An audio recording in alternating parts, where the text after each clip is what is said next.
keyakinan saya bahwa apabila kita menjalankan pasal 33 Undang-Undang Dasar 1945, kita jalankan dengan baik, kita jalankan dengan murni dan konsekuen, negara kita akan memiliki sumber daya yang cukup untuk menjamin Indonesia sungguh-sungguh akan menjadi negara yang makmur, yang adil, di mana rakyatnya menikmati kesejahteraan dan kualitas hidup yang layak.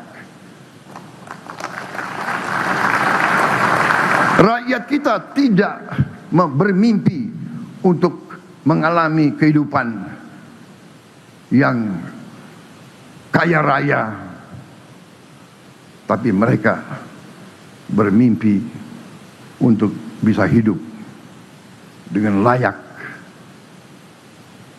dengan baik.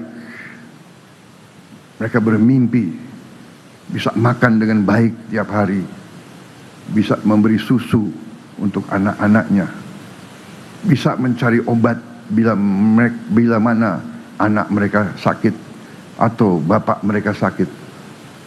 Mereka bermimpi bisa punya rumah yang layak. Mereka bermimpi bisa melihat anaknya berangkat sekolah dengan sehat.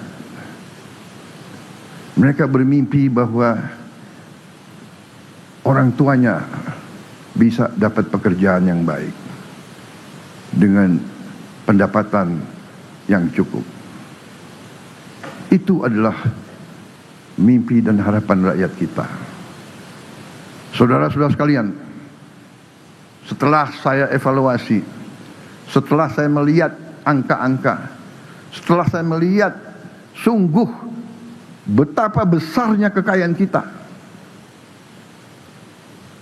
saya semakin yakin bahwa menjalankan Undang-Undang Dasar 1945 ini haruslah menjadi tanggung jawab kita semua.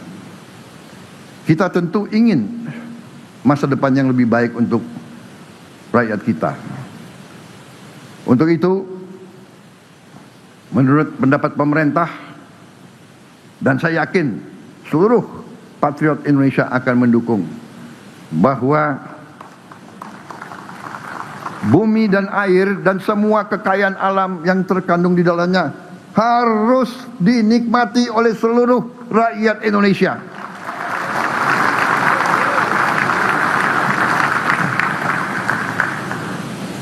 Itu adalah cita-cita pendiri bangsa kita, dan hanya itu yang bisa membuat kita tinggal landas mencapai cita-cita kita semua.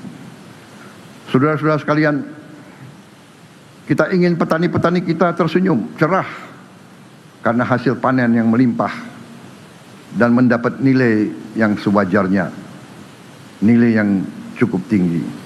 Kita ingin nelayan-nelayan kita yang mempertaruhkan nyawa untuk menghasilkan protein untuk rakyat kita pergi ke laut dengan perlengkapan yang baik dan aman, dan mendapatkan hasil tangkapan yang bernilai tinggi.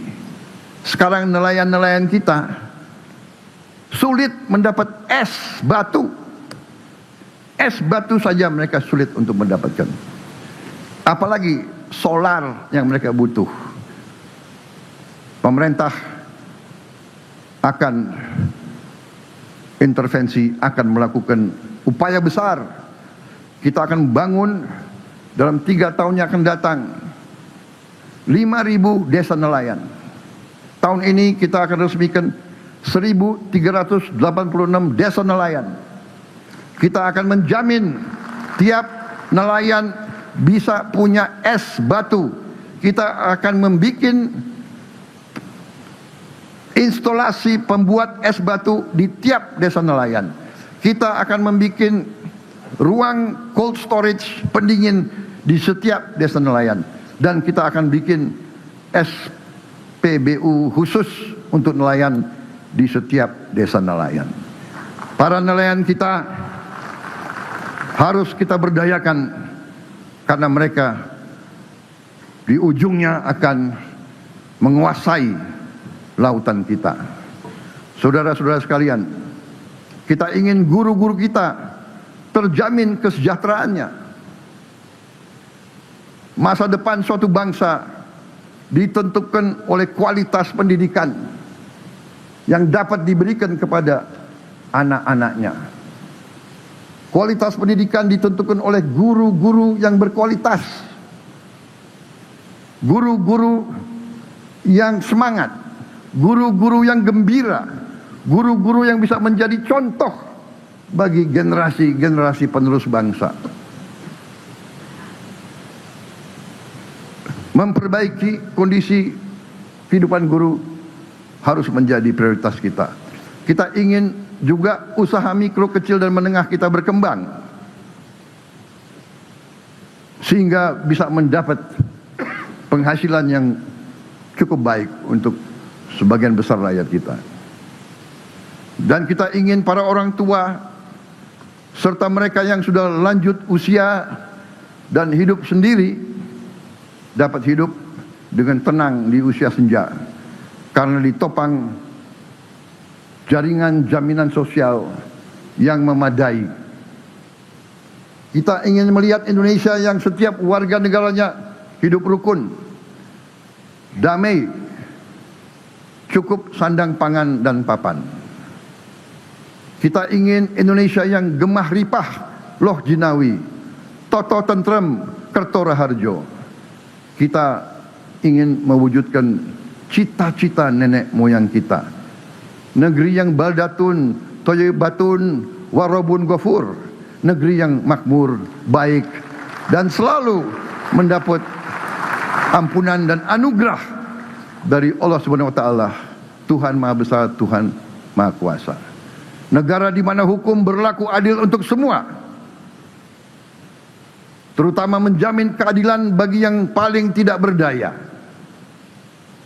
Jangan hukum yang adil hanya untuk mereka yang kuat dan mereka yang punya uang banyak. Saudara-saudara sekalian, kita sesungguhnya memiliki modal yang sangat kuat untuk mewujudkan cita-cita dan harapan ini. Posisi geografis kita sangat strategis. Puluhan persen perdagangan dunia melalui perairan kita. Bumi dan air kita sangat luas. Tiap malam puluhan ribu kapal berbendera asing mengambil kekayaan kita secara ilegal, secara tidak sah. Harus kita tegakkan kedaulatan kita di lautan kita sendiri. Kita memiliki bonus demografi yang menopang domestik, konsumsi domestik, dan pasar domestik yang besar.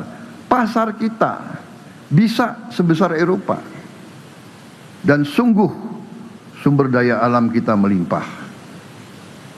Kita punya komoditas-komoditas yang sangat berharga. Batu bara kita, nikel kita, tembaga kita, minyak kelapa sawit kita, logam tanah jarang, kekayaan laut yang melimpah. Saudara-saudara sekalian, Indonesia adalah pengekspor minyak kelapa sawit terbesar di dunia. Devisa ekspor minyak kelapa sawit mencapai 23 miliar dolar, setara dengan 391 triliun rupiah pada tahun 2025. Indonesia juga adalah pengekspor batu bara terbesar di dunia. Devisa ekspor batu bara mencapai 30 miliar dolar Amerika, setara 510 triliun rupiah pada tahun 2025. Selain itu, kita juga sekarang sudah jadi pengekspor paduan besi atau ferroalloys terbesar di dunia. Devisa ekspor paduan besi kita mencapai 16 miliar dolar, setara dengan 272 triliun rupiah pada tahun 2025. Tiga komoditas strategis ini menghasilkan devisa lebih dari 65 miliar dolar Amerika, setara dengan 1.100 triliun rupiah per tahun. Tapi marilah kita jujur kepada diri kita sendiri. Hari ini Indonesia sebagai negara anggota G20, tapi rasio belanja negara kita terhadap produk domestik bruto kita adalah yang paling rendah di antara negara-negara G20. Demikian juga rasio penerimaan negara kita terhadap PDB kita adalah yang paling rendah di antara negara-negara G20. Dari data terbaru IMF kita bisa melihat rasio pendapatan Meksiko 25% dari PDB, India 20% dari PDB, Filipina 21% dari PDB, Kamboja saja 15% dari PDB, Indonesia 11 sampai 12% dari PDB. Kita harus introspeksi dan sadar dan berani bertanya, kenapa kita tidak bisa kelola ekonomi kita sehingga pendapatan negara kita bisa setara dengan negara-negara seperti Filipina, Meksiko. Sekarang pun kita masih di bawah Malaysia.